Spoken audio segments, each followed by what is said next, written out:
नमस्कार, आदाब, सत श्री अकाल, जय भीम, जोहार। मेरा नाम है नवीन कुमार। आपने देखा होगा कि पिछले दिनों रूस के राष्ट्रपति व्लादिमीर पुतिन अचानक से बीजिंग पहुंचे हुए हैं। वहां मोदी जी के झूला मित्र शी जिनपिंग ने खुद उनका स्वागत किया।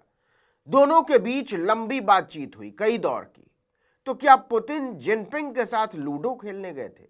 मोदी जी की तरह नवाज शरीफ की पोती के निकाह की बिरयानी खाने पहुंच गए थे?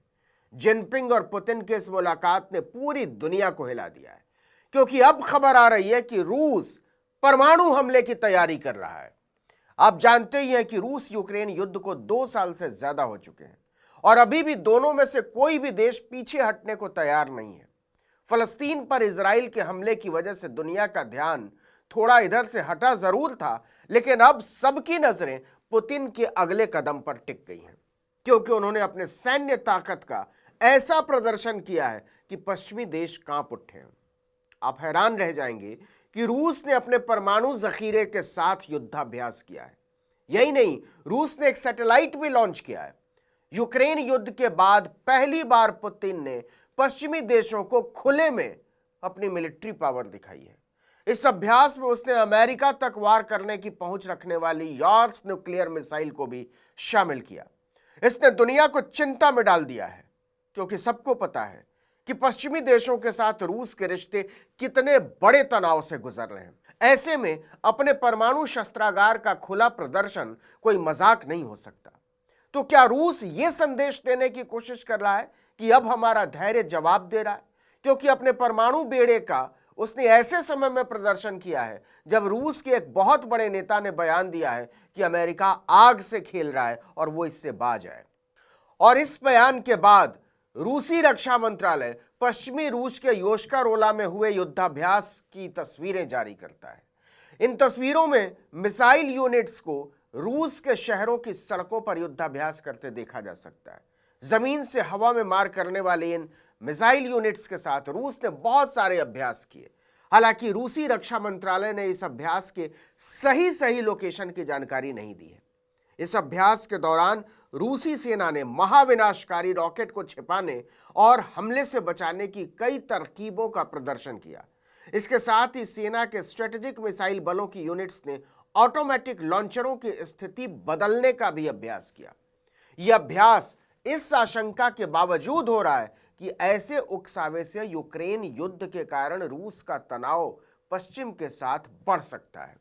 लेकिन रूस ने पीछे हटने की बजाय आगे बढ़ने का फैसला किया है। एक दिन पहले ही रूस के उप विदेश मंत्री सरगेई रयाबको ने यूक्रेन के साथ संकट को आगे बढ़ाने को लेकर अमेरिका पर तीखा हमला बोला था।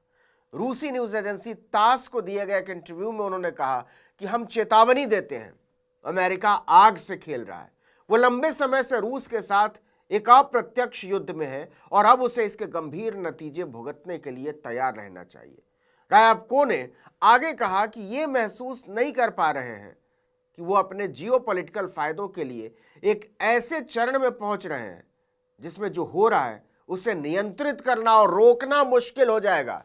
तो क्या ये सीधे सीधे परमाणु युद्ध की तरफ बढ़ने की धमकी है? आपको पता ही होगा कि पिछले दिनों रूस ने खार्किव पर जबरदस्त हमला बोला है। लंदन से छपने वाले अखबार गार्डियन ने लिखा है कि रूसी सेना खार्किव शहर के कई इलाकों में 4 मील तक अंदर घुस गई। इससे यूक्रेन की राजधानी कीव और वाशिंगटन दोनों सकते में आ गए। गार्डियन के मुताबिक मार्च के महीने में व्लादिमीर पुतिन ने यूक्रेन के अंदर सीमा पर एक सैनिटरी जोन बनाने के इरादे का संकेत दिया था। एक महीने बाद विदेश मंत्री सरगेई लावरोव ने इस बात पर प्रकाश डाला है कि ऐसी रणनीति में खार्किव की महत्वपूर्ण भूमिका थी। उसी समय मॉस्को की सेना रूस के बेलागोरोड क्षेत्र में 30,000 सैनिकों की ताकत के साथ अपने नए उत्तरी समूह का निर्माण कर रही थी।